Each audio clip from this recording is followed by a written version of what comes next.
Okay, I think that's done it. Am I sideways still? Am I still the David Lynch of live streaming? Can we get this show finally on the road here? Fuck. Right, so he's published another one. Another literary classic has come from the pig hooves of Ethan Ralph there. He's mashed away on the keyboard to bring us this. Now, I love these more than any other Pillstream countdown, more than any other ranting at the A-logs or shoving the trotters in the camera and saying you can't beat me. These are gold, because what these tell me is who Ethan Ralph is. This is Ethan Ralph at his most serious. This is Ethan Ralph at court. This is Ethan Ralph having crafted sentences, read those sentences over and over and over again, edited this, and then published it. This is Ethan Ralph at his most professional, doing what he does. Apparently he's a journalist, still, after all these years. And so what this tells me is that he wants me to take this seriously. Just like he wanted me to take the Father of the Year seriously, and just like he wanted me to take the last one he published, where Age Zero was like this meth crone who dated a sort of Keanu Reeves type figure who thought he had magical powers there, who wasn't just fucking Age Zero, but was also beating her quite horrifically. So that was the last article, right? And Ralph had a free meal. And this is a follow-up. This is a follow-up. Be in no doubt, right? There's not any sort of investigative journalism here. This isn't going to carry with it a political impetus, an allegorical freight, which we can all learn from. No, no. Now, for some reason, the stream has stopped. It's telling me the stream is over. It's no more.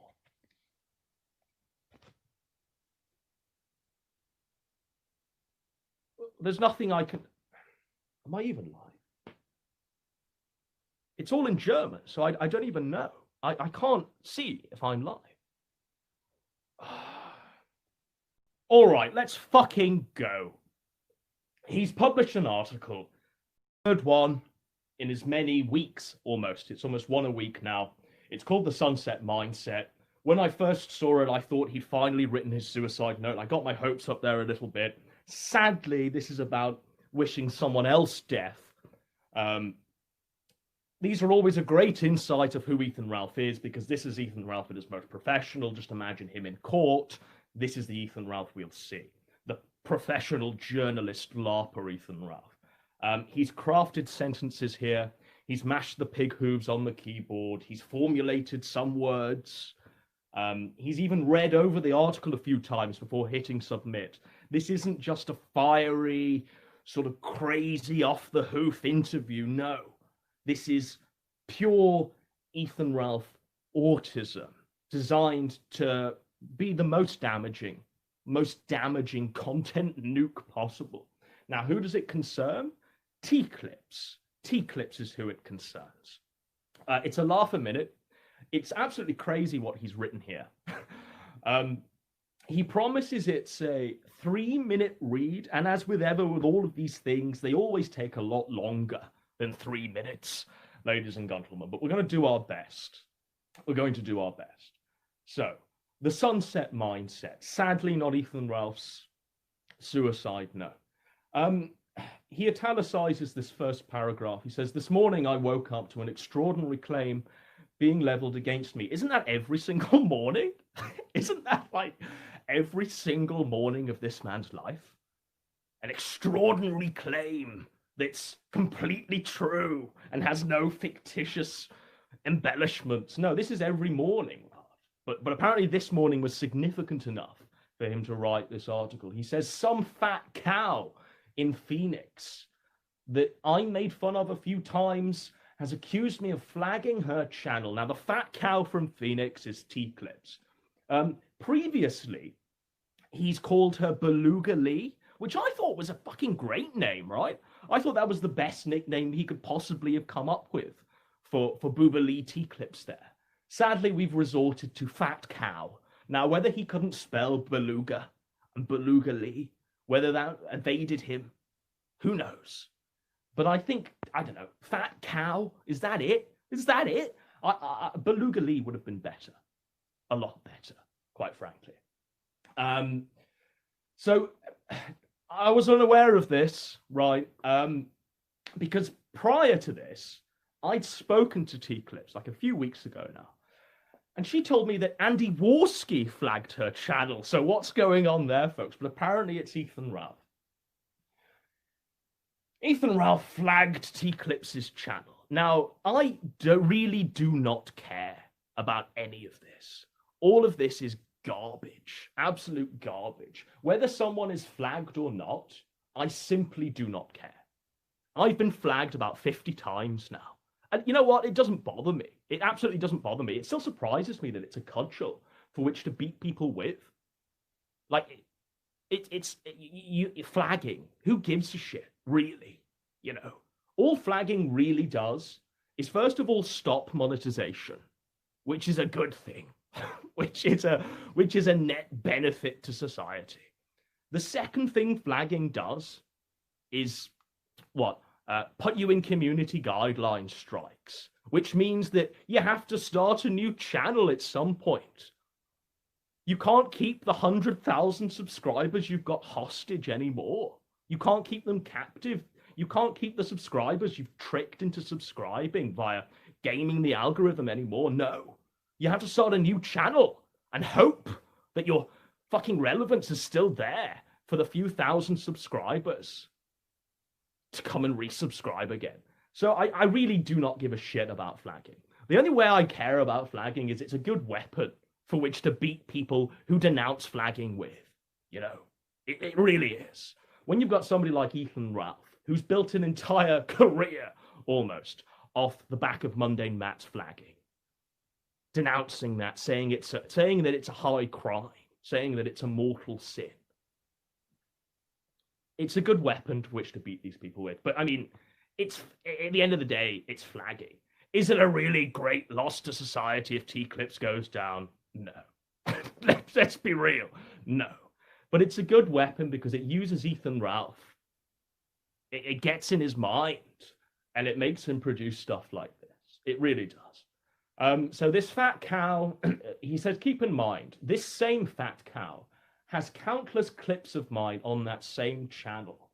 Now, he says that as though she's stolen them, as though she's hoarded the clips, as though she's like gone into Ethan Ralph's house and cracked the safe. Maybe put a gun to Sandy's head and asked for the combination there and ran away with the clips. That's the way in which he says this. She's a clip channel. It's a clip channel, Ralph.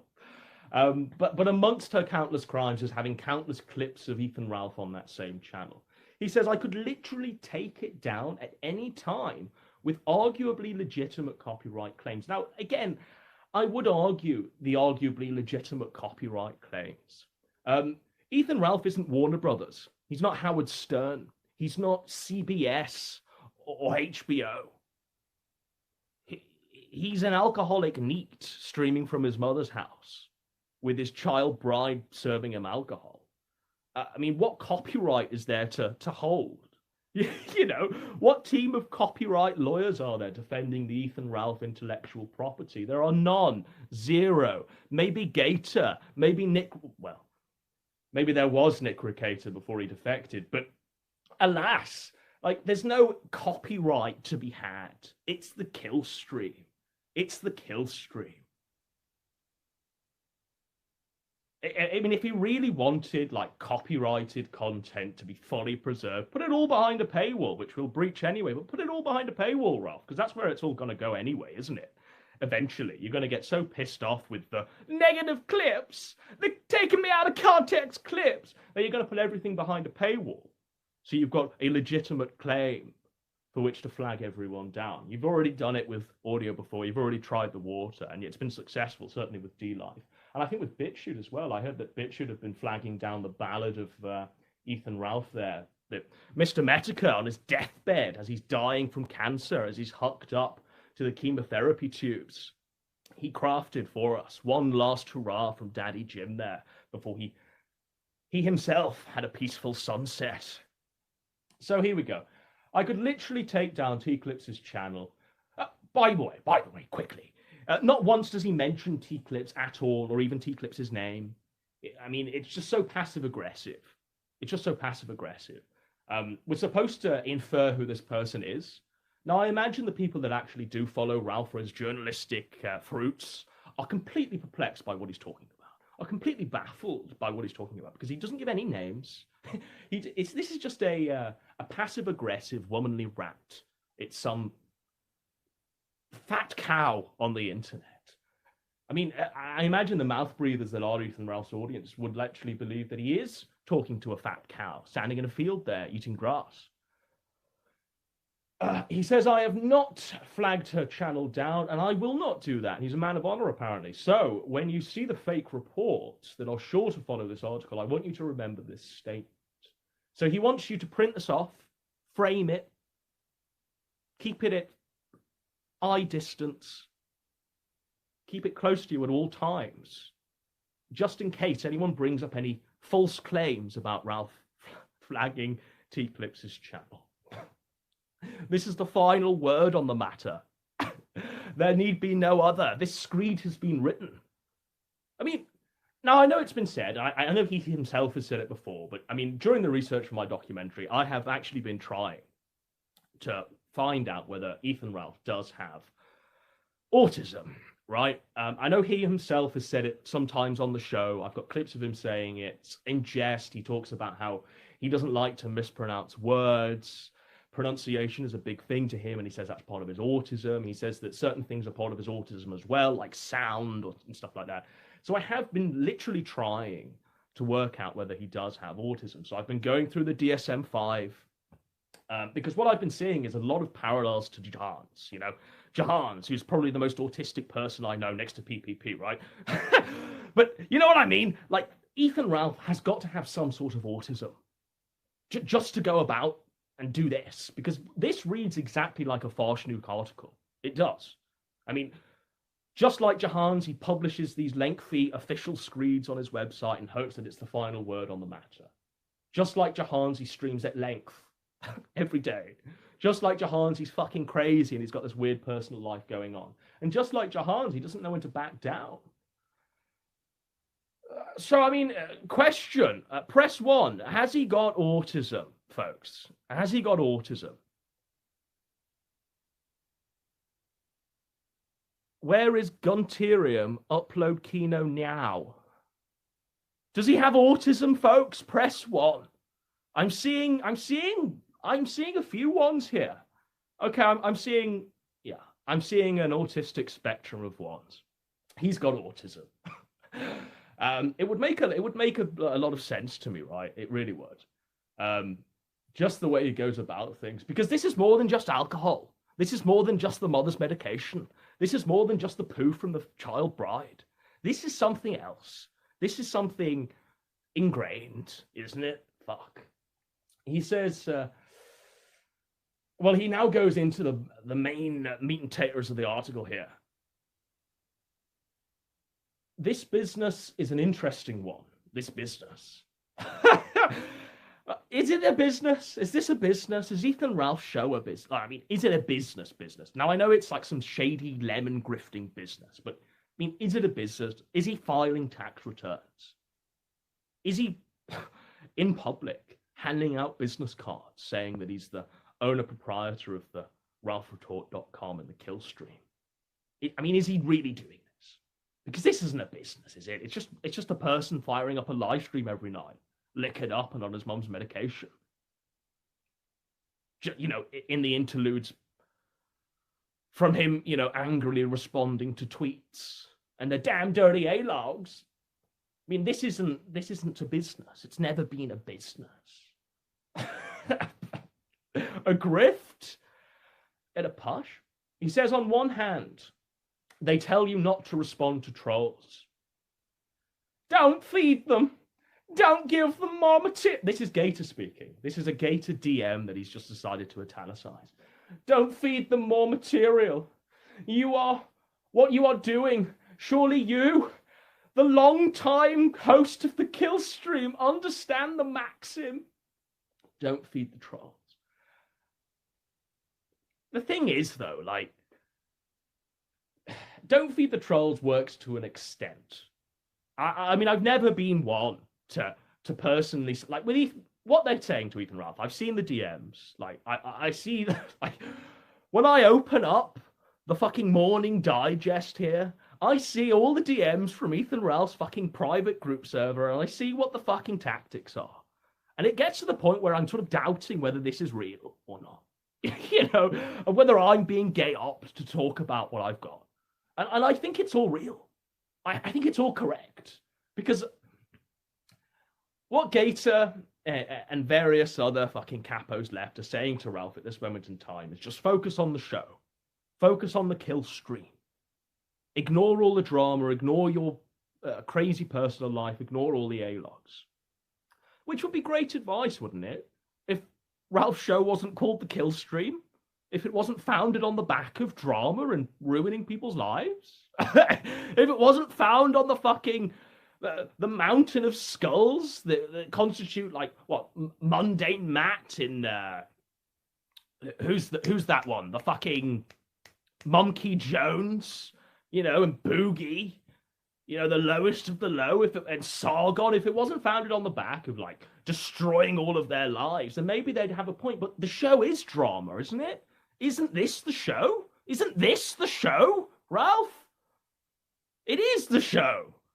But when they're saying don't feed the trolls, they're giving you poor advice.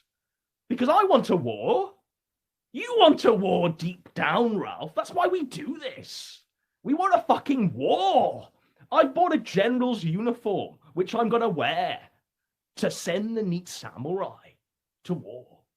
And I'm going to do so with fucking drums going on in the background. War drums! I'm ready for war, Ralph. I coached PPP on how to go to war. I'm ready. I've got the sunset mindset, Ralph. I'm ready to go to war, and you're ready to go to war as well. You're saying you want to fucking drop the nuke. You want to kill us all. Do it. Like, for fuck's sake, make it entertaining again. We want to give people a good Christmas because they're going to be locked away in COVID hell with Biden as president. It's going to be a fucking nightmare for all and sundry. No one's going to have a turkey this Christmas. No one's even going to have a PS5 because all of the pre-orders have sold out. All they're going to be left with is their Poxy Switch lights, Hollow Knight, and fucking at least a tiny fragment of drama, of escapism going on in their lives. Now, if we can have a fucking festive Christmas fight, isn't that the best for all involved? It makes you money. It gets me the sort of fucking crazy dopamine rush that keeps me going. It's a win-win for everyone, and the 47 neat Ronin at home get to escape the misery of their lives. Fucking Josh in the Siberian wilderness fighting off the wolves on Christmas Day. At least give him something. So when they're saying to Ralph, don't feed them. Feed us, Ralph. Feed us. And we'll feed you lemons. We will. You know you want the war arc. You know you want the fucking, the battle of the 5 armies, Ralph. Just play ball. Just ignore Gator. You usually do when he's talking sense anyway. But don't pretend that there's a show. Don't pretend that there's a show. Right, Ralph DDoSed the stream there. He DDoSed the stream. We had a text from Ethan there telling us that war is coming. Winter is coming. But that's what should happen. He says, yes, I do understand it. He does understand the maxim, do not feed the trolls. It is usually the best piece of advice you can give to someone in my position. No, it's not. No, it's not. Someone in your position who is essentially a drama commentator. You know, you're no better than all of the various other drama commentators on the internet. That's what you are. That's your bread and butter. You're not a journalist. You're not Hunter S. Thompson. You're no one. You're no one. The only thing that gives you any relevance and clout is talking about drama. So the best piece of advice someone can give you is to talk about the drama, Ralph. My God. Good God. Maybe I'll bust out the full Nixon afterwards. But however, there are two problems. He says, one, I'm not very good at ignoring bullshit, and I never have been. The whole reason I've gotten known in the first place is because of my extreme pettiness and nasty takedowns. I mean, at least that's a bit of self-awareness there, isn't it? At least he's not saying he's gotten known in the first place for being the hero of Gamergate and the skull crusher of Carl Benjamin. No, he's known primarily because of his extreme pettiness and nasty takedowns. Just off the top of my head, the nastiest takedown I could probably ascribe to Ralph was sending PPP's asshole to PPP's grandfather. That was a problem. That was a nasty takedown. And extreme pettiness. Extreme pettiness is probably wishing Sargon's angel baby. I mean, what did he say? He was happy it died or something like that because Sargon insulted his shekels. That's literally what happened. I got the clip for the documentary. Sargon insults Ralph Shekels, and Ralph just decides to kill the angel baby. What a disaster. And he says that it doesn't come naturally to him. So it doesn't come naturally to him ignoring the bullshit, which is good. So why is he ignoring these base urges that he's got? We want a war, Ralph. Like, everybody wants a war. Everybody wants a war. We're all psyched for a war. We've all got ammo. You're saying the worst shit about me, right? You're calling me the life ruination troll. I mean, you're calling me the final boss. You're saying that I'm an MI6 fucking intelligence operative.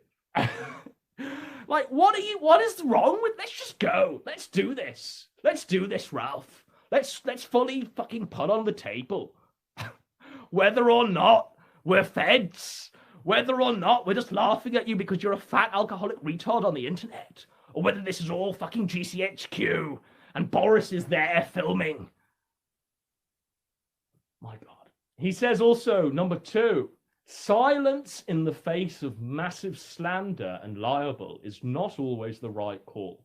So he's parroting the Mr. Vickers line where he says that silence is the fruit of degenerates. So Ralph recognizes that. Slander and libel, these are really like legal terms. This is legalese here. And what this is telling me is that probably there's a lawsuit coming. He's been talking in various legal jargonisms for a while now, And I think there's a lawsuit coming. I think there is a lawsuit coming, and it's going to involve Dick Masterson. It's going to involve a great many people being sued for pointing out the truth. But I can't wait to read this again in court. I can't wait for the best lawyer money can buy to read this in court, as Ethan Ralph is standing there trying to defend this. So today I've decided to step out of the shell of silence and address a few things. Now, press 1 if you think that no, stop, don't press 1. I'm going to give you 2 options now. 2 options. Press 1 if you disagree with Ethan Ralph being in a shell of silence all this time. That one was Gator. Gator's just told me that he's got a bullet with my name on it. He's going to fly out to London here and end me. He's going to finish me. But yeah, press 1 if you think that Ralph has been in a shell of silence. Press 2 if you think that he's been a paragon of virtue and has been completely stum. Because this is garbage. This is a lie, isn't it? He's not been in a shell of silence. And this isn't the first time he's decided to step out of the shell of silence. There have been countless articles at this point. But the last one, he was calling his ex-girlfriend a meth crone, a sort of a woman that had been beaten and fucked by a Keanu Reeves magician man who bought Ethan Ralph lunch. But he's been in a shell of silence, folks. He's really been in a shell of silence. What a disaster. But he's got to step out of the shell of silence now and address a few things. He says right at the top of this list, the bitch I mentioned in the what? The bitch I mentioned in the open is crazy and completely obsessed with me. I honestly don't feel like counting all the tweets I just linked. But the mention number is in the hundreds based only off a search of my last name. If you count all of the variations and tweets where I'm not mentioned by name, it could very well be in the thousands. And this is just since May 2020. So what he's done here is he's calling out T-Clips for tweeting about him. Vivaciously, it seems like. First of all, can anyone blame her, right? Can anyone blame her? I mean, Ethan Ralph has probably been the most current thing outside of Dick Masterson on the internet for the past 2 months now, right? He's been a fucking daily news item.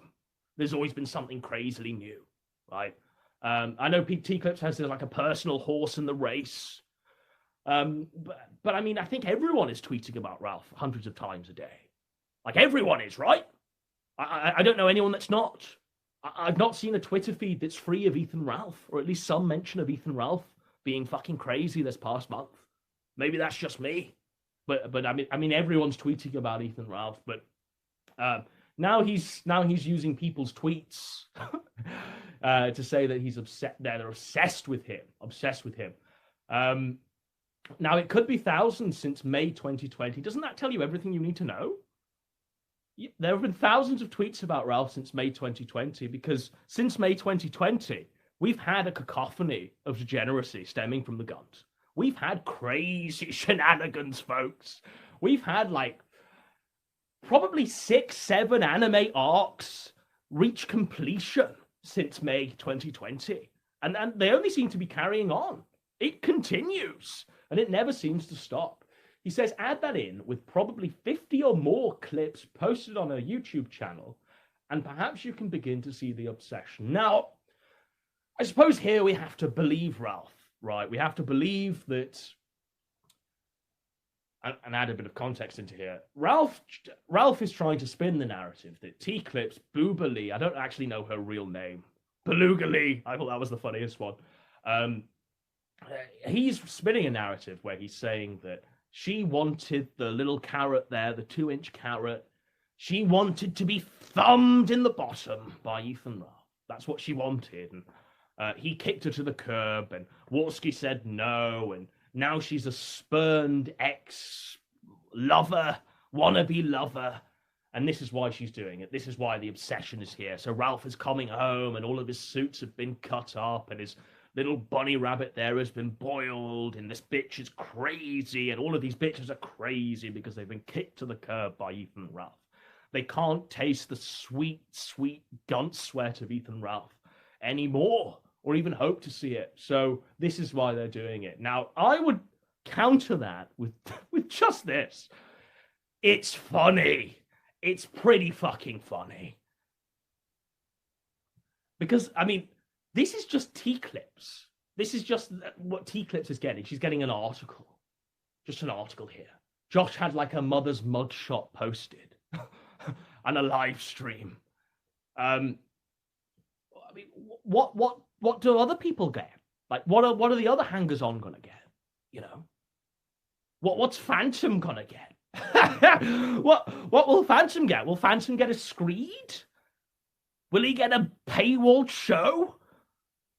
I mean, you poke a bear with a stick, and it bites back, and you laugh because it's in a cage and it can't hurt you. I don't know, but she's obsessed. She's obsessed. Now she probably is obsessed. I don't know T-Clips from Adam personally. I don't know who she is really. Maybe she is fucking crazy. Maybe she has got pictures of us all on the wall, you know, at home. Maybe she is naming stray cats after us. Maybe she is just completely fucked in the mind. Or you know, maybe she's just a clip channel. All right, so at a certain point, it gets really hard to ignore a psychopath like this. So last article, he did his very best to use every word in the lexicon to fully nail AIDS Zero to the cross. I mean, just from what I can recall, he started off by calling her a catfish. Then he said she was a professional liar. Then he said she couldn't write and read. Then he said that she was hooked on meth and Adderall. Then he said that she was a victim of domestic abuse. Then he said that she was weak for taking the punches and taking this Keanu Reeves wizard magical powers man back. Then he said that she couldn't even give a decent blowjob. And various other sociopath, narcissist, psychopath, the whole fucking lexicon there. Now he's doing the same with T-Clips. She's a psychopath. She's fucking obsessed. She's a psychopath. You know you should ignore a psychopath like this. But it's almost impossible, folks. It's almost impossible. Ethan Ralph is struggling with the urge every day. This is a person who has participated in the doxing of your friends, the maligning of your recently deceased father. These are bold lies coming from Ethan Ralph. The defense of posting your social security number online. Attacks on your pregnant girlfriend. So, let's just counter these one by one. Participated in the doxing of your friends. I don't know any of Ralph's friends that aren't doxed personally. Like who is he talking about here? Gator? I mean, who is he talking about here when he's talking about... Like, we all know who Andy Warski is. Andy Pyers. You know, we all know who Dick Masterson is. Dax Herrera. Ooh. We all know who Gator is. Shannon Gaines. Ooh. Like, what is he talking about here? Fagmenko? Is T-Clip sitting on the Fagmenko docs? Does anyone care? I don't know what he's talking about here. He talks here as well. The maligning of your recently deceased father. Ronnie Ralph ain't dead. I spoke to Ronnie Ralph mere hours ago. He was telling me about Tropical Freeze on the Switch. He was telling me how great his Canadian trailer is there. He was telling me how he's finally working up the courage not to wear the paper bag on his head because he's finally gotten over the fact that he's had to flee Guntsville, Virginia because Ethan Ralph is his son. He had to flee in shame, ladies and gentlemen. He didn't die. Ronnie Ralph isn't dead. Don't believe his lies. Ronnie Ralph is alive and kicking. And he's collecting all of the Kong letters in Tropical Freeze. Next fucking spurious allegation. The defense of posting your social security number online. So, Ralph's security number, SSN, not only is in the possession of Dick Masterson, you know, so was therefore publicly available and anyone who could access the back end of that website on New Project 2, but also it's been around, I found out, for like nigh on a decade now, since Gamergate. Like, the owner of Encyclopedia Dramatica had Ethan Ralph's social security number anyway, because Ralph gave it to him or something like this. So it's not even like it's a secret. It's not a secret. What can you honestly do with Ethan Ralph's social security number? You know, that he's not already doing. What, file false tax invoices, tax returns? Maybe, but isn't that what Ralph's doing anyway? So, I mean, I don't know what you can honestly do with Ralph's social security number that he's not already doing at this moment in time. Like, what illegal activity you could possibly be doing that Ralph isn't already engaged in with that social security number. But okay, sure. And again, attacks on your pregnant girlfriend. This one's a big one because she's not just a pregnant girlfriend. She's going to be the mother of the demon baby. But let's be real, folks, at home, out there. Let's just have a little moment where we're all a bit real. She's going to give birth to an innocent child who's going to be born into this, folks. No, I really don't want her to abort it. It goes against everything I believe in. Like, I genuinely don't believe that she should abort this baby. I think that baby has a right to life. And if she does terminate it because she leaves Ralph, then she's a murderer. She's a baby killer. Just like the other abortionists that he has on his show and associates with. This baby, this child, has a right to life. But it doesn't have a right to live its life under the parenthood of these scumbags. It doesn't deserve. It deserves to be taken off them as soon as possible, and given with a fit family, people who can raise this child correctly and not repeat this cycle of having another Ethan Ralph, of having another Faith Vickers. Attacks on your pregnant girlfriend. It's not about her being pregnant necessarily, although that's fucking crazy. The demon baby!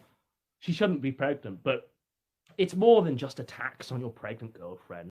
All right, that one was Freaky Faith there. Freaky Faith was trying to DDoS the stream, folks. Don't let it happen. Strong. There is courage in numbers.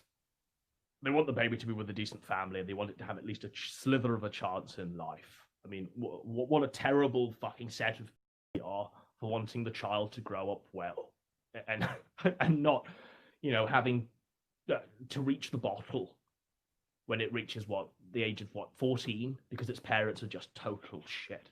One's in prison and the other's fucking crazy taxi, folks. The Faith Vickers story. But there we go.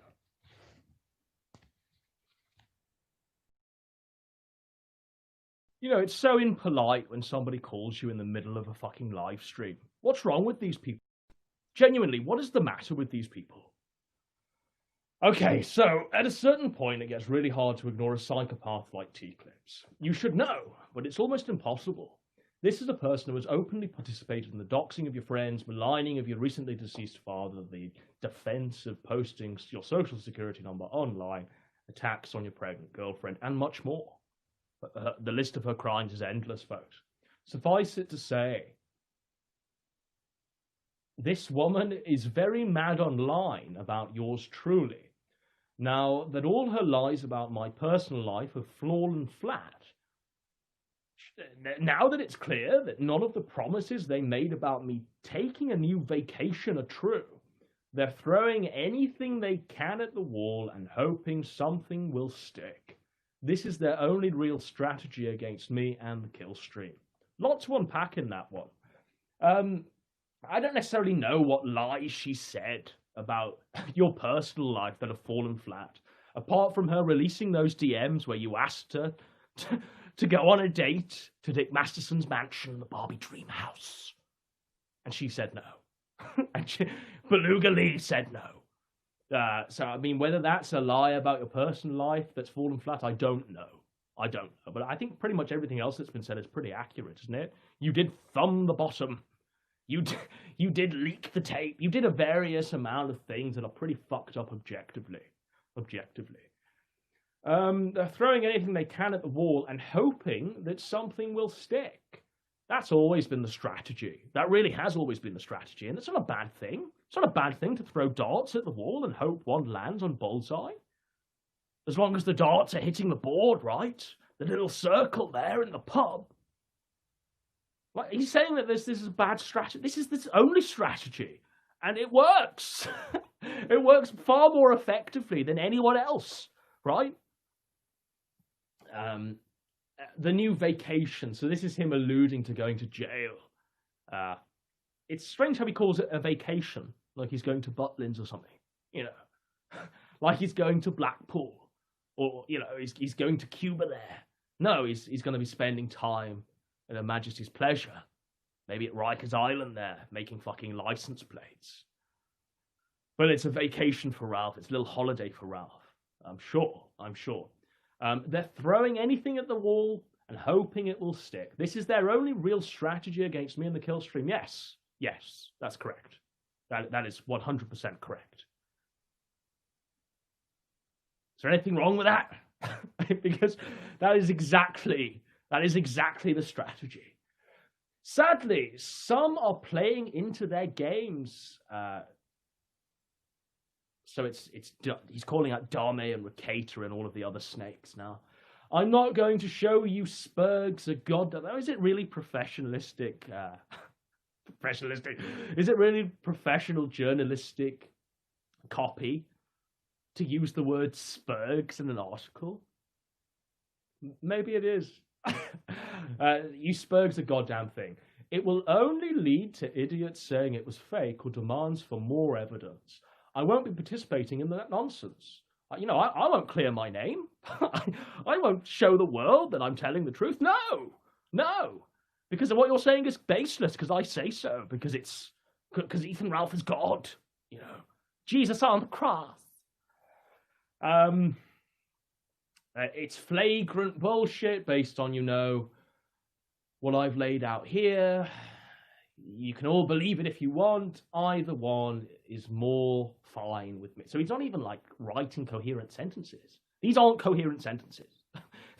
These are just not coherent. I challenge anyone to read that paragraph and just tell me what he means by this. You can all see why I don't go live more often, folks. So he says here, I hope bad things happen to the people who hate me. If T-Clips, this bitch, died tomorrow, I would laugh. If it's fuck me, then you know 100% that it's fuck you as well. This is how I've always lived my life, and it will continue until I'm in the dirt. Forget a channel. I hope your fucking plane goes down. The cancer diagnosis comes in. Whatever other calamity you can possibly think of. On that day, I'll wake up to a different sort of news alert, and I'll smile. Yeah. So he keeps it classy there. He keeps it classy.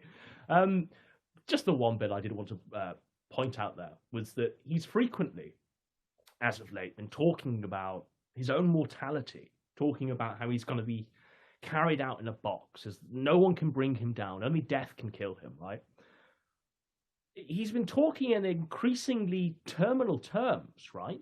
To the point where I'm genuinely wondering whether he actually does want to be taken out, murdered by cop. Whether he does want to be taken out, really carried away in the ground, you know, buried. You know, for anyone else, they'd simply say, it's the internet, I'll walk away, maybe I'll get a real job to support the demon baby. For Ethan Ralph, it's this, it's lemons, or death, or the ground. It's a mindset, a sunset mindset that he clearly outlines there, but it's a mindset that I simply don't get. Maybe I need to be, you know, a gunted alcoholic in my 30s to realize the sunset mindset, but I don't know. I think there's a bit more to life than D-Live and lemons, and I certainly wouldn't choose the ground or a grave in lieu of that. Now I'm going to read the chat because it's going crazy now. He sees himself in Jim's death, Godwinson Spick says. Yeah, I think he does. I think when Jim dies, you're going to have a lot of people copy Jim, you know? Just like they copied him when he started grifting and opening up Patreon. And my fingers are so fucking crossed for the day that Toad McKinley decides to follow Jim into the cancer diagnosis and then eventual death. The day that Jim Clone 48 Gator decides to copy the cancer diagnosis and follow Jim into his grave. I hope Jim is like buried like the Egyptian mummies of old, the pharaohs of old, right? With all of their slaves and imitators in the same tomb, buried alive, buried alive.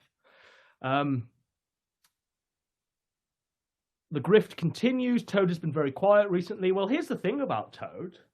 Toad has been shamed. Toad has been shamed. He's not allowed to do his daily, fucking hourly, minutely Chantels anymore because I'll call him out and he knows it, so he's ashamed. He's ashamed of what he's done. And now he's hoping for a bit of distance between himself and the monthly Chantel.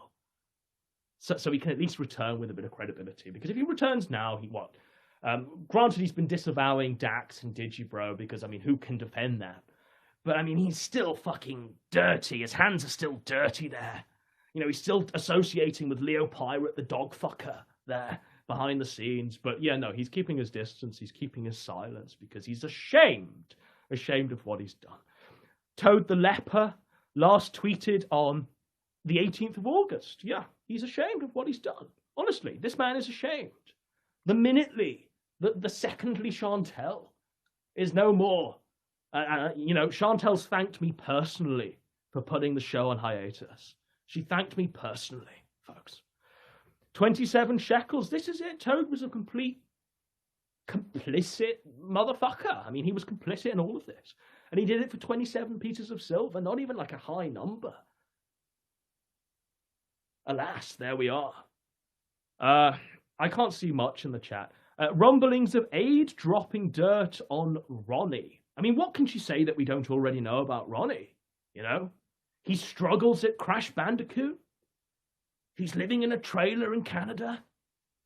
He has a special preference for a paper bag to put over his head. He's ashamed of his son, so he faked his own death. Like, what more can Aid say that we don't already know? Pontius Toad. Yeah. Coach commented last night on the Ballad video, shaming Jim, then realised his mistake, quickly deleting the comment. That's because Coach Red Pill is like, just wandered off the bus, ladies and gentlemen. Like, he's got some sort of weird fucking boomerism dementia here. where he's just wandered off the bus. He's an old man, you know. And he's not even with us anymore, don't forget. He's a ghost floating around. Fucking Casper there. Haunting fucking children. Yeah, and watching Jim's streams there. Yeah, Casper Red Pill. I don't know. Maybe we need to work on that one. But instead of going boo, he goes yeah and shits everyone up.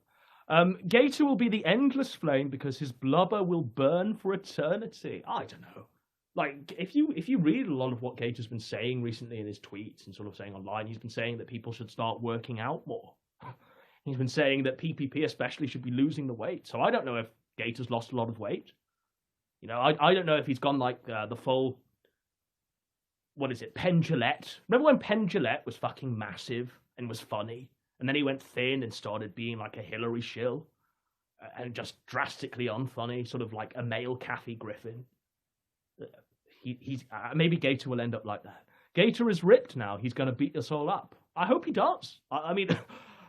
If we can't get Ethan Ralph on the road, hopefully we can get Gator in the ring, you know? I heard Coach bequeathed his drone cameras. Is it true? Coach left nothing behind. Coach's worldly estate was the clothes that he died in, you know? Poor guy. Maybe he was a millionaire in some other country, in some other life, but he died penniless. Gator will flag you for bullying if you post a Ralph Wojak. Maybe. Jeffrey Epstein says he'll fight Gator himself personally. I think everyone could fight Gator, right? Like everybody wants to fight Gator.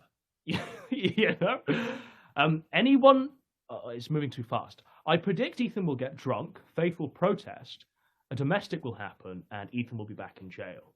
Yeah. I mean, I'm pretty sure, in light of the investigation that I've been undercarrying with Faith, I'm pretty sure this bitch is crazy enough to snap, to go fucking crazy, and we'll see, I don't know, maybe fucking Joe Kenda, the homicide hunter, investigate the case and do a documentary on that, because she's going to snap. There's going to be a domestic incident where she's going to either shoot him, probably in all likelihood, because she's trained, she knows where to kill, and that's how it'll end up. And yeah, I don't think Ralph's getting out of this one alive, sadly. Right, so shall I? I think I'll just go. I can't wait till we get to the Clue story arc. Yeah, I mean, nor can I. I think that's it, folks. No one's really okay. Losing weight in prison isn't an accomplishment. It's pretty normal unless you're a heroin junkie. I sideways. So I assume you're referencing the fact that Ethan Ralph lost a lot of weight live streaming. If you read that article, get this show finally on the road here. He talks about how so he could do 500 push-ups an hour or something silly like this. Another literary. He was like Conor McGregor in there, you know. He was working out. He was ripped. He was fucking the man. He got out. I mean, to me, when he got out of there, he did look sort of weirdly proportioned. You know, he had this weird sort of bobble head. He didn't look real. He didn't look real, you know. Let's just talk about those wedding pictures, by the way. We've seen those wedding pictures of him and Nora, right? Obviously fake, right? It's not just me staring at these wedding pictures and going, this is bullshit. So for a start, you've got Ethan Ralph not even wearing a suit on his wedding day. You've got Nora, a Muslim woman, wearing a white dress. And they're not standing outside of a reception. They're not standing outside of like a church hall. They're not even standing in like a periphery of any people that could be taking a photograph or wishing them well or waiting to catch the flowers. No, they're standing in a field. A field. And Nora's doing this, showing her wedding ring. I mean, is it me or is that just completely fake? Did anyone even attend this wedding? Like, for real, did anyone attend Ethan Ruff's wedding? Did this really take place in a field? Was this completely staged? Because I mean, I genuinely do think it was. I've seen the pictorial evidence of it being staged. They married in Cathay Bank. Yes, they did. The best dim sum is on the second floor. Yeah, she is very fetching. Reception at Poncho's, all the chips and salsa you can eat. Yeah. So that's it. I don't think anyone's got anything. What's the best Radiohead album? We need a native aristocrat take. Who even listens to Radiohead?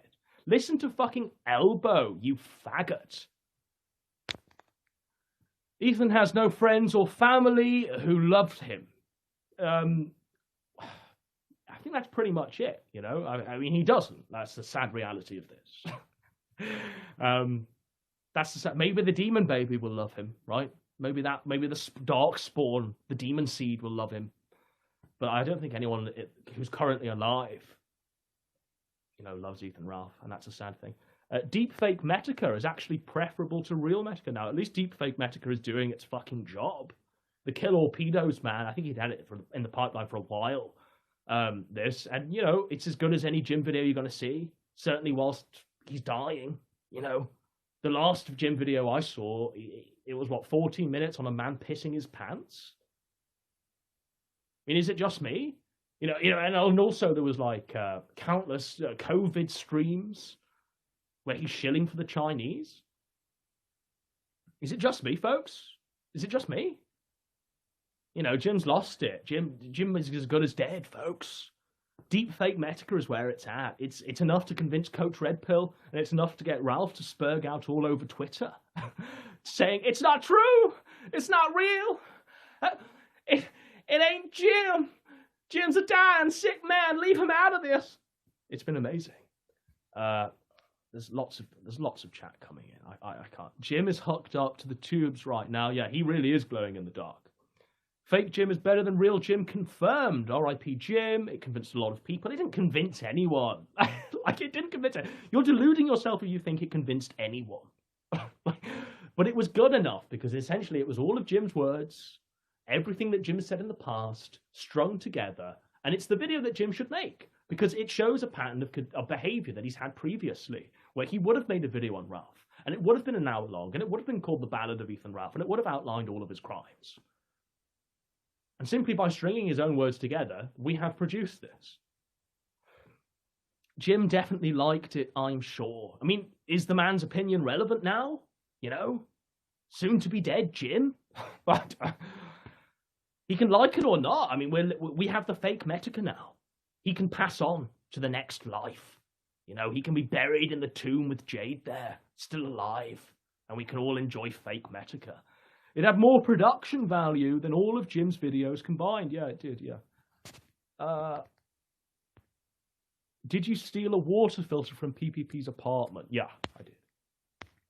Gator getting all the huffy talking trash about fake Metica, claiming everyone is a liar by memeing about the fake Metica being real. Like, if you have to if you're Gunt Guard and you're having to point out that the fake Metica is fake, then you've lost. You've lost. You've lost.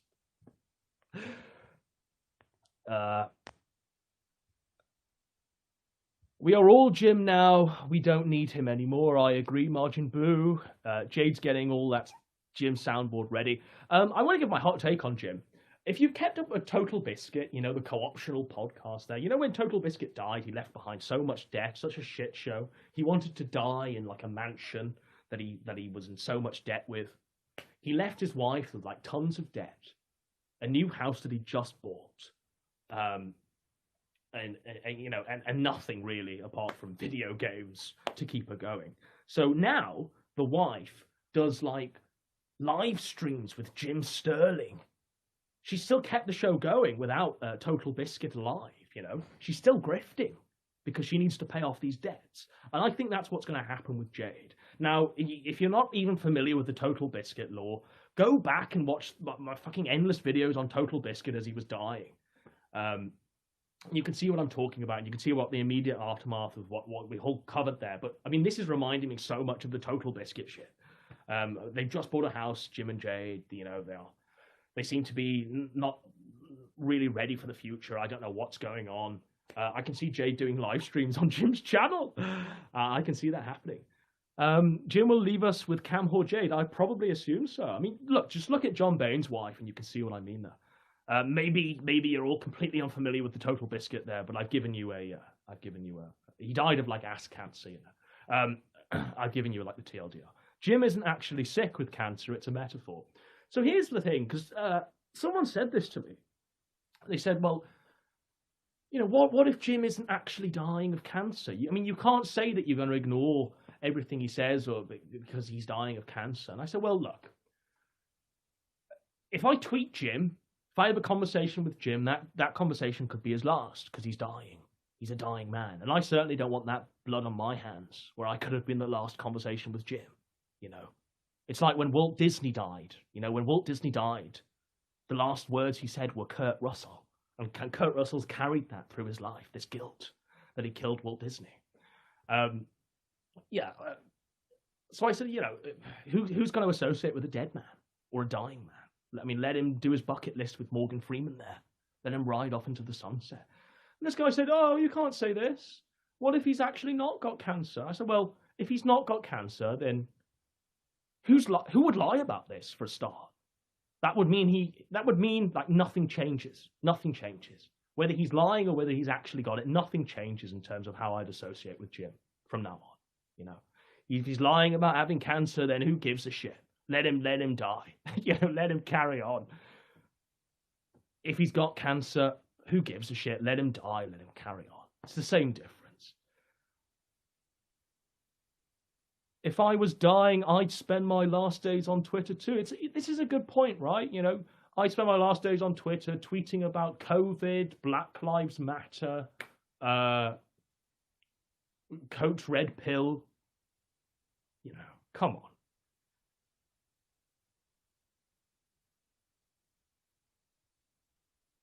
So, I mean, I think this is the end of the stream. I think this is it. I don't think anyone's got anything spicy in the chat for me to bounce off. There's literally nothing. There's literally nothing. It's just Jim memes. But there we go. It's been a show. The flag war beginneth. I hope so. I hope there's something that continues. You know, because we're coming up to Christmas. Winter is coming. And what do we do? Do we constantly, like, go after the pregnancy updates, which are going to be pretty boring? Do we constantly start, you know, stream sniping Ethan Ralph in the hope he does something, which he will anyway? That'll be boring. I mean, we're out of steam. We really are. I mean, what is there left? After having the biggest microphone we could have possibly gotten this side of the internet and having PPP go on Nick Recator's show there and air all of the grievance about Ethan Ralph and Dick Masterson, like, there's nowhere really we can go, you know, unless they start punching back. You know, maybe we go after Fuentes. Maybe that'll make Christmas interesting. But at the moment, there's not really much going on. Yeah, there is the documentary. Yeah, we spent the rest of the day adding. I think it's going to be about 5 hours. The problem is the render. It just won't render. Like, it's not rendering for me because I'm using my phone's internal memory here. So I've had to buy a micro SD card from Amazon, and that should arrive tomorrow. And when it renders, it'll render in 4K, and hopefully, you know, the 128 gig SD card will be enough for the upload, for the full render. So that's why it's taking a while. So I've watched it twice now. Each time has been a bit different. The first edit was a bit conventional, and it was a bit, let's be real, it was a bit Toad McKinley. You know, it was a bit fucking by the numbers there. We went into, you know, how he was born, the circumstances, all of the stuff I've been finding out. And I just thought, I don't need this. Like, who cares? So what it really will be covering is sort of the major arcs in Ethan Ralph's life. We're starting from like the first DUI and going forward from there. So it covers pretty much everything. We've rearranged a few sections. It's told like almost like a Tarantino film. That's what I've been doing in my mind. We've got like a non-linear, out of sequence narrative that all ties together. Yeah, it's a good story, and you know what? Like I've tried to make it as emotionally affecting as possible because what we're doing here is we're dealing with like an alcoholic, and I hope, just as like other documentaries I've made gave people a fucking will to do something, I hope this genuinely does get people who are like hooked on the bottle to see something, maybe go to Alcoholics Anonymous, or at least do something that curbs their drinking, at least, because what this does show, it does show like the complete destruction that alcohol and substance abuse has on your life. So yeah, I mean that's, I can't wait to show it. We're all dependent on whether this SD card will arrive and whether it will be allowed to be rendered like that. T-Clips is a man? Probably. You know, I wouldn't be surprised. I imagine she's got a bigger penis than Ethan Ralph anyway. Jim disappeared the same way he did when he got sick of Gamergate. No, don't be silly. When Jim got sick of Gamergate, he did a fucking statement where he referred to himself as like the president and gave the most egotistical, you know, temper tantrum I've ever heard. You know, oh, people are grifting. Oh, comes back and does the exact same thing. Will Boulder Talk be bought out by Microsoft? I hope it gets shut down. You know, I hope Monday Mac just gets the full employment contract from Uber Eats and clears off the internet. Like, I don't understand why he's doing IBS now. You know, out of the goodness of my heart, I gave him a bit of charity and decided to redeem the motherfucker. And now he's just decided to spurn all that, do shows with Phantom, you know, and try and like double team Dingo. Dingo gave a really good account of himself. Now I've seen a lot like, Godwinson and Dingo had a private conversation. You know, they met in a car park, and you know it was like the fucking JFK fucking Nixon JFK conspiracy there. Like, we had a conversation, if you can call it that. I basically said I think he gave a really good account of himself on that stream. You know, he's not fucking Rambot. He's not these crazy people who are gun guard to the last. Dingo is purely there because he recognizes, as many other people on our side I've spoken to recognize, who gives a shit about purity spiraling anymore? If you can use Ethan Ralph or some sort of degenerate platform to spread the fucking pro-white message, that's a good thing. And that's what Dingo does it for. He's not doing it to grift shekels. Maybe he's grifted shekels once for some woman's funeral, you know, for a friend's wife's funeral. Like, I don't know. But, like, he's not doing this to, like, grift off the back of Ralph's audience. Instead, I mean, he gave a really good account of himself and one that I can resonate with. He's doing it to siphon off whatever fucking legitimate audience Ralph has and get them to see sort of pro-white advocacy as a valid idea. Now, is that a bad thing? To people like Mundane Matt and Phantom, yeah, sure. But I think he gave a really good account of himself. And you know what? I think we should do a show, me and Dingo. Like, I'm ready to do a show, and I really want to talk about the Nick Fuentes Catboy article and Fuentes being fed with Milo, because I've been wanting to talk to people on the alt-right about that for ages now, and they've all been turning me down because Ethan Ralph is their mensch. And we're on a blacklist, but yeah.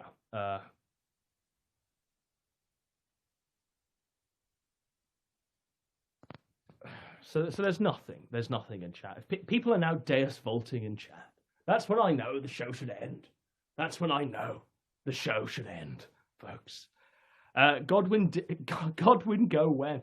Well, I'm going to try and get it set up. It's all going to be dependent on who can operate OBS, quite frankly, you know.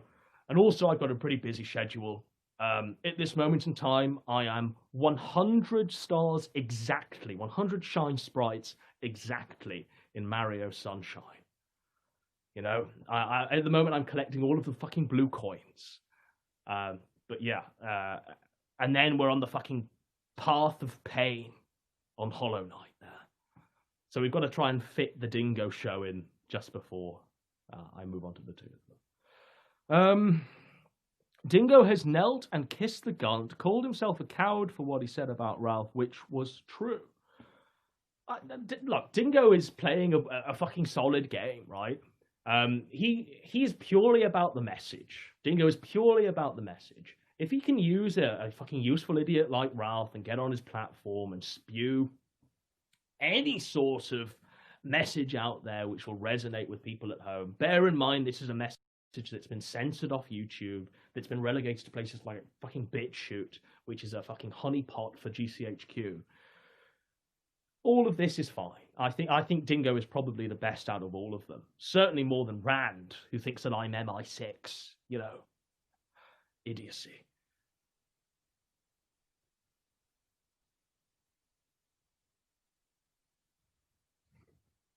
You know, and when I watched that stream of Dingo, Mundane Matt, and Phantom, like, you know, Dingo couldn't have had sort of worse looking people come at him, really. You know, when you've got Mundane Matt and Phantom Organization coming at you, I think you're sort of axiomatically a winner in that situation, right? The lowest of the low. All right, all right. PO looked awful in that one. Matt basically said nothing. Well, I mean, they kept misrepresenting who Dingo was and misrepresenting his claims, right? They basically wanted to make him out to be a sniveling gunt guard, which he's not, you know, which he just isn't. Like, they basically wanted to project all of their fucking axes to grind on fucking Dingo there, and it didn't make any sense because, I mean, Dingo gave a really good account of himself. Like, he gave a really genuine account of himself. Yeah, I mean, he had enough of fucking purity spiraling. He's trying to get a message out there on whatever platform he can. Somehow, by chance, he's managed to get on Ralph's fucking platform and be a gold star caller where he can call in and talk to people and, you know, disavow the pedo shit that goes on and spread the pro-white message or whatever. I mean, it seems to be a bit. Is Phantom an animal perv? Now, I've seen evidence of there being like this weird. Oh gosh, where to begin with this? So apparently in Phantom's Discord, there's a hidden channel that's hashtag bestiality. Apparently there's, well, I say apparently, I mean, these screenshots don't look fake to me. I've been sent tons of screenshots of Phantom posting like gay porn and furry porn in that Discord. This goes back years. This goes back long before he was doxxed. This goes back whilst he was like DJ Axel or whatever. It's degeneracy, folks. What can I say? There's such a copious amount of it, and it's all been archived. And even though the Discord is being scrubbed as we speak of all of this degeneracy, I mean, there's just too much of this. It just adds up. It just adds up. Now, you can say, oh, does it matter if Phantom's a furry? No. Who gives a shit? Like, I don't believe or subscribe to anything Phantom does. I don't give Phantom money. I don't necessarily co-sign everything Phantom does. Well, I mean, I don't even know if this audience are necessarily, you know, the purest minded anyway. I mean, they all seem to be like degenerate fur fags anyway. So what Phantom is doing seems to be perfectly in line with his audience. But do I think it's a good look to you know, to do what Phantom does, have like a bestiality thing in his Discord? No, because I mean, it only leads one way, doesn't it? Doesn't it only? It leads one way. It leads to people pointing out what you are, making endless videos on it, writing articles, tweets, you being the center of a fucking storm. I mean, it won't end well. What can we say? What can we say? Yeah, but I mean, we now exist in a world where there are unironic furries out there that you know will shamelessly grift the mother's tears. A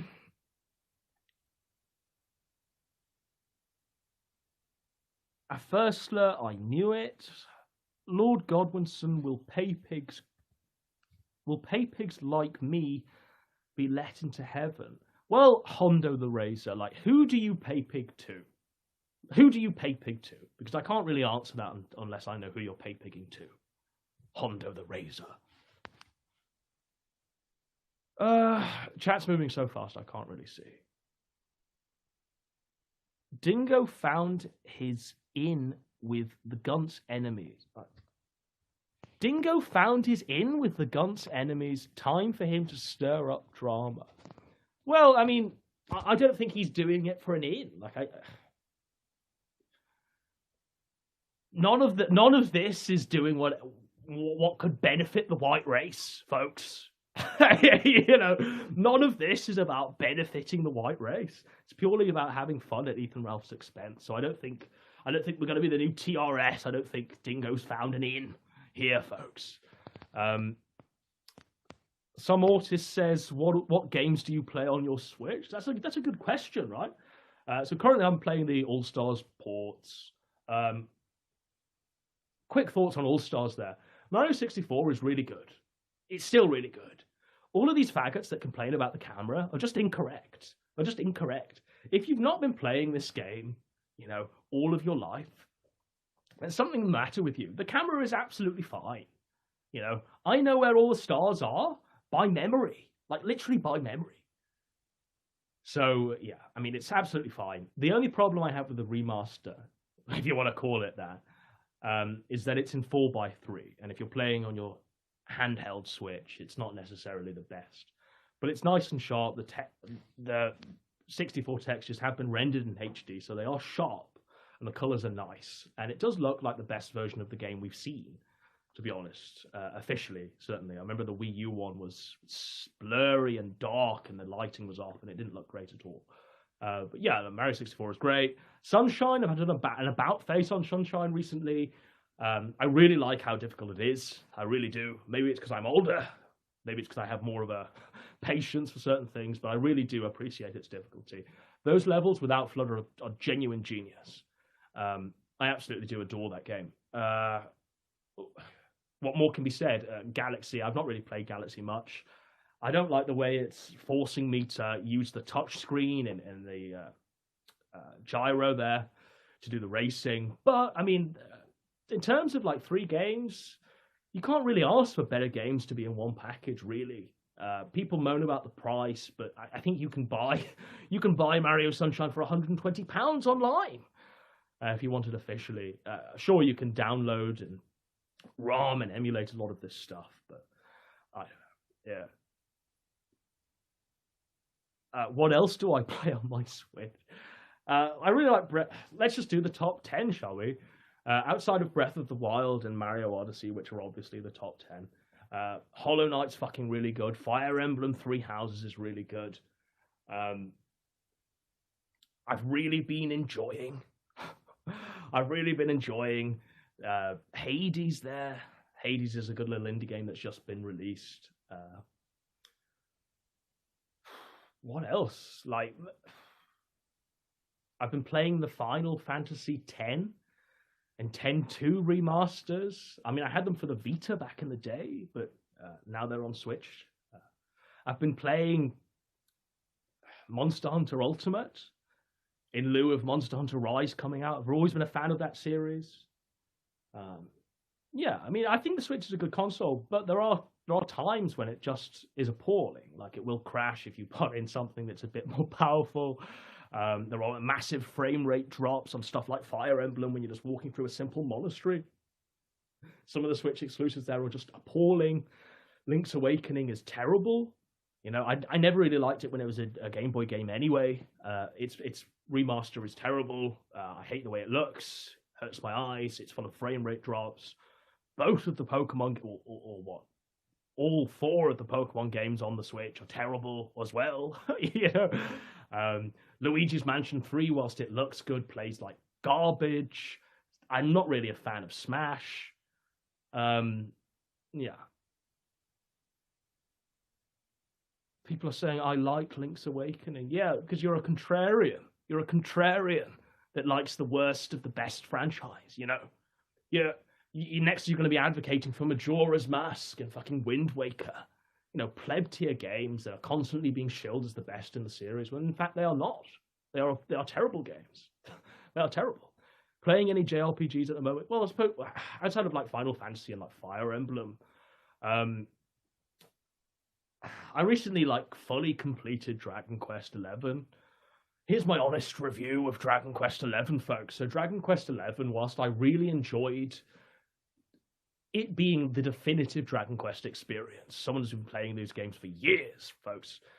It really is the definitive Dragon Quest experience. It's got a really nice story to it, if cliche.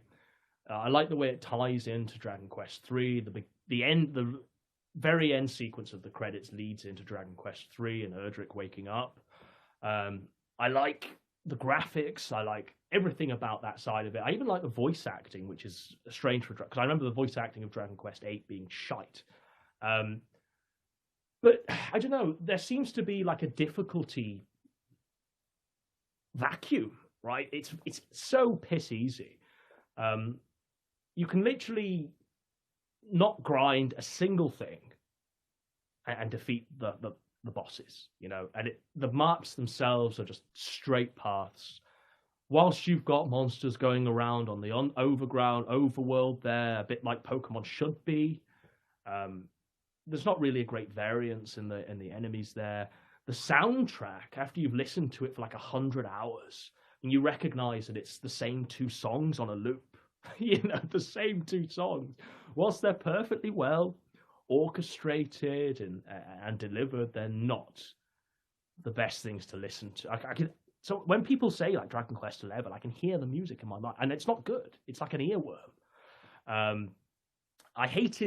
So it's got a really good story up until Act 3, where you go backwards in time and basically undo all of the good parts of the game. You undo Veronica's death. You go back to the Yggdrasil tree and kill the final boss there. And then you have a new final boss who's like this alien. And the final boss is really easy, like really, really easy.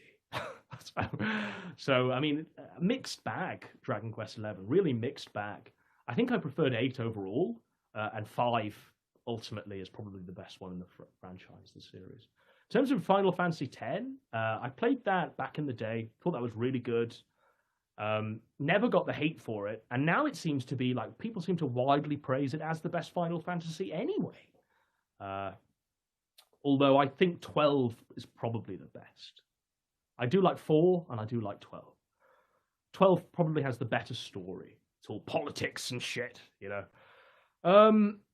Hear the trumpets. Yeah, the trumpets are fucking like an earworm, Packer cells. Like an earworm. Whereas Fire Emblem Three Houses probably has the best music of a game on the Switch. You know, really great soundtrack, especially the Battle of the Eagle and the Lion there. I urge you to type that in as you're listening to the stream. It's fucking great. Final Fantasy VII is the best, unironically. I played it again recently, maybe about a month or two ago. I don't know if it was just the remake that I played. I don't know. It's lost a lot of its shine for me. I found like the eco message to be so on the nose. When the girl dies, I mean, maybe people felt so much emotion back in the day, but I don't know. I feel as though it's shite. People really praise the materia system, how it's all customizable and stuff like this, but I don't know. I think it's overrated. I think Cloud as a character is completely overrated.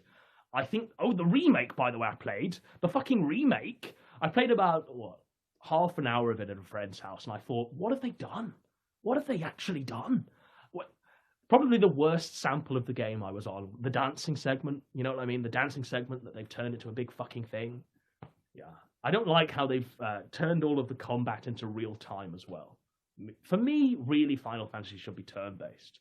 The only exception I give is Final Fantasy XII, the Zodiac Age, which I really love. Cloud is so overrated. So overrated. The protagonist of, Final Fantasy IX outstrips Cloud so much. The one with the monkey tail, you know? Final Fantasy Tactics is the best one. Never really a fan of Final Fantasy Tactics. Always preferred Fire Emblem. Always felt Fire Emblem had it better. I really did, you know. And Valkyria Chronicles, I thought, you know, much better than Final Fantasy Tactics. Final Fantasy should just be straight up complex story, or at least as complex as they could possibly make it. Good spells, good job classes, and just give us massive maps to explore. You know, I'm not really a fan of twisting it into other things like Chocobo Mystery Dungeon and all of these other fucking weird, crazy schemes they've tried to do with the franchise. I'm not really a fan. Did you try the Dragon Ball fighting game? Which one? Which? You mean the Fighter Z one, right? The newest one, because there's like one out every year, right? I felt it was good. I really liked it. I liked the way it looked like the anime itself. It looked like the cartoon, and it was even animated better than the anime. You know, it had probably more uh, frames than the anime. Uh, I didn't like how the roster was so small. I know they're releasing DLC for like $20 a pop. I thought the story was good. Was it Android 22, 23, or something like this? It takes place sort of within the Cell arc. I really did find that to be quite good, because usually they just with these Xenoverse games they've been giving us future Trunks because he's simply popular in Japan, goes back, fights Broly on a loop simply because it sells toys, and the stories haven't really been great. Like, I've really not been a fan of the Xenoverse stories. I prefer they just retold the story of Dragon Ball and Dragon Ball Z and Dragon Ball GT and Super, because that's how I came to know the story anyway, through playing stuff like Budokai and Budokai Tenkaichi and all of those other games.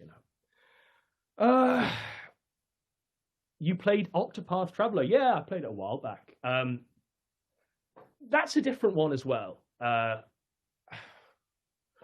You look at Fire Emblem Three Houses and look at how it weaves the sort of all of those stories together. It does so with 4 houses, maybe 5 if you count the DLC, the Ashen Wars. But that is a story well told. Octopath Traveler sells itself on being 8 stories that all intersect. It's a great RPG with a great story, but it's so fucking boring and repetitive. It looks great. It looks really nice. It's like pixelated with these high-rendered backgrounds. It looks really nice. It's a really beautiful, engaging game, and I prefer they remake something like Dragon Quest V or Final Fantasy VI or even Final Fantasy IV like that, and not in a full 3D like they did with the DS and the ugly graphics. I prefer they just did these 2D Octopath Traveler style. Yeah, aside from that, I found Octopath Traveler so boring. I didn't find that the 8 stories intersected at all very well. In terms of story, completely garbage. I did like the combat system, but I suppose maybe I'm holding out hopes for Bravely Default 2 there, so I don't know. The remake of Secret of Mana 2 was Kino. I've played it so many times as a SNES ROM anyway, with the English patch. I've not really played the remake or the 3D version of it. People are saying Ear Juice ruined the stream. Ear Juice wants a rap battle. Not much faith in remakes after the Slapdick Secret of Mana remake. Well, I suppose the biggest remake is Final Fantasy VII and this Demon Souls remake. At present, I find Final Fantasy VII's remake to be just appalling. Just appalling. And it's not even the full game, folks. Apparently, it's going to be the first in like 5 games. Who wants that? Who even want? Do even like the Final Fantasy VII fanboys even want this? No, they don't. But apparently, we're in this world now where a remake is 5 games and takes 13 years to be released.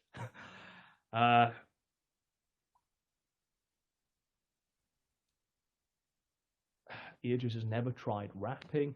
Okay, I'll give you one try. Godwinson, did you ever play Secret of Monkey Island? Yeah. The point and click fucking LucasArts game. Yeah. Still hoping for a full Mario 64 remake one day. Why would anyone want that when you can play Odyssey or even Galaxy? You know what I mean? Like, every Mario game is the same. It is genuinely the same. You collect a star. You finish the level. You bounce off walls. It's the same. The only thing that changes is a gimmick. You do a spin dash. You have a flood gun, a water gun, or you can throw your hat. Aside from that, like, you don't need a full HD 4K remake of Mario 64. I mean, you've got Odyssey, which is probably as good as Mario's gonna get. Nothing beats Police Quest 3. Not played it. Odyssey was a bit disappointing. It was okay. Odyssey was okay. I thought it was good. I was blown away by there being like 999 power moons there. When I got to the end point where you're back in Nintendo 64 land, where it's the Mario 64 fucking costume, and you've got the Mushroom Kingdom, and it's the opening of Mario. It's the outside of the castle in Mario 64. That blew me away, and it was great. Yeah, it's absolutely fantastic. I do think it's overrated, but it is the second best game on the Switch outside of Breath of the Wild. Well, I don't know, chat. Like, I mean, you're saying that Sonic Mania is good. Like, I don't like Sonic. Never liked Sonic. I never. The one Sonic game I did like was Sonic Adventure 2 on the Dreamcast. Every other Sonic game I've despised. I genuinely have despised. Whether that's because there are so many like Sonic fanboys out there that tell me it's great, whether it's because it's been co-opted by furries out there and I simply can't play it, you know, I don't know. But I really dislike it. I really, really dislike Sonic. The best Sonic to me is probably Shadow the fucking Hedgehog, where he's on a motorbike. That's probably the best Sonic for me, you know. The most unsonic thing in Sonic. Sorry, folks. All right. We'll do a few more, then we'll go. Devil May Cry 5 looks cool. Yeah, it really does. A big fan of those Devil May Cry games. I like Onimusha as well. Onimusha's great. Sonic Rush was the only good Sonic. I don't know. I thought Sonic Adventure 2 was good. The one for the GameCube was terrible. What was it? Sonic Heroes. Real shit. But Shadow the Hedgehog was good.